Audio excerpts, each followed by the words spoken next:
Hi friends, అందరికీ praise the lord. ఈ వీడియోలో దేవుడు చేసిన 6 రోజుల సృష్టి గురించి మనం మాట్లాడుకోబోతున్నాం ఫ్రెండ్స్.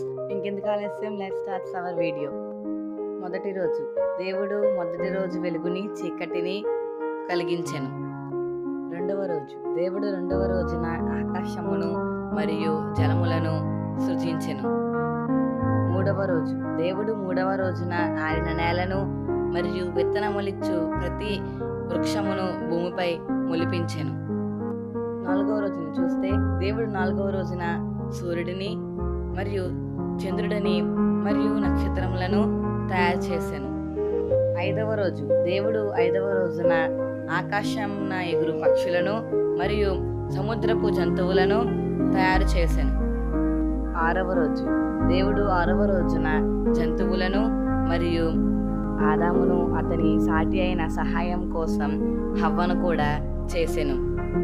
ఇవన్నీ జరిగిన తర్వాత దేవుడు 7వ రోజున విశ్రాంతి దినముగా ప్రకటించడం జరిగింది.